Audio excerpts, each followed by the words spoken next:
तुलसी मैया की जय। धर्मराज युधिष्ठिर बोले, हे भगवान, मैं आपको कोटि कोटि नमस्कार करता हूँ। अब आप कृपा करके चैत्र शुक्ला एकादशी का महत्व कहिए। इस एकादशी का क्या नाम है और इसके करने से क्या फल मिलता है।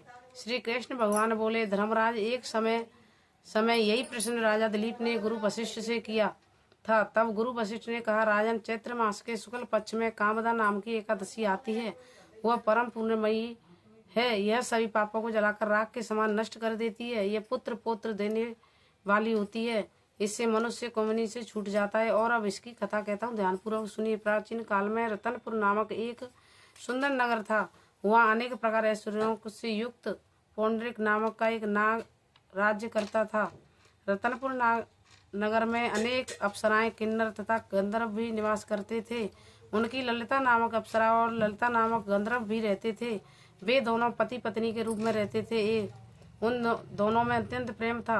अलग अलग हो जाने पर दोनों व्याकुल हो जाते। एक समय पुंडरीक राजा राज्य सभा में बैठकर गंधर्वों द्वारा गायन वादन आनंद ले रहे थे। सभा के अन्य गंधर्व के साथ ललित भी ज्ञान कर रहा था। गाते गाते उसको अपनी प्रिय ललिता का ध्यान आ गया और उसको ध्यान में स्वर भंग होने के कारण वो अशुद्ध ज्ञान करने लगा। ललित के मन का संताप जानकर कंकरोट नामक नाग ने ज्ञान में त्रुटि होने की शिकायत राजा से कर दी। तब पौंडरिक ने क्रोध पूर्वक ललित को शाप दे दिया, दुबदे, तू मेरे सामने गाता हुआ अपनी पत्नी का स्मरण कर रहा है, अतः तू कच्चा मांस खाने वाला और नरभक्षी राक्षस बनकर अपने लिए कर्म का फल भोग।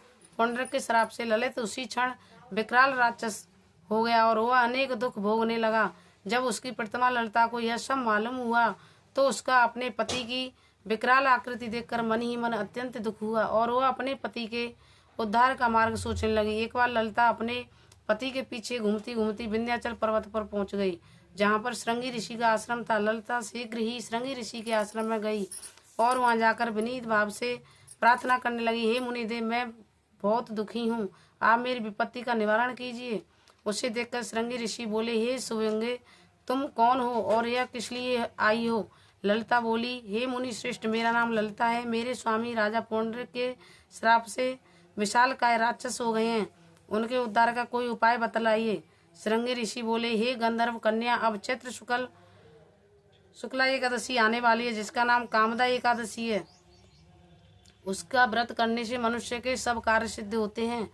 यदि तू कामदा एकादशी का व्रत करके उसका पुण्य का फल अपने पति को अर्पित कर दे तो वह शीघ्र ही राक्षस योनि से युक्त हो जाएगा। मुनि के वचन सुनकर ललिता ने चैत्र शुक्ला एकादशी आने पर विधि पूर्वक उसका व्रत किया और द्वादशी को ब्राह्मणों के समीप अपने व्रत का पालन करने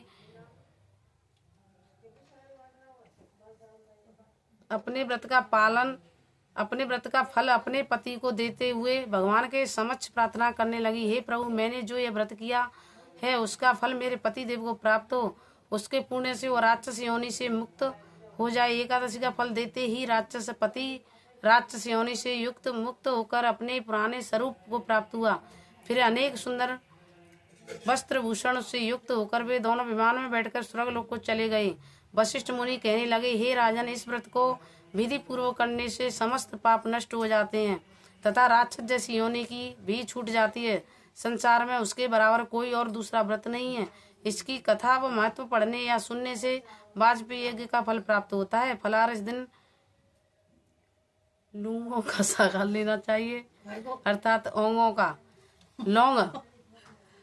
का फल दूध, दही, फल आदि से ले सकते हैं।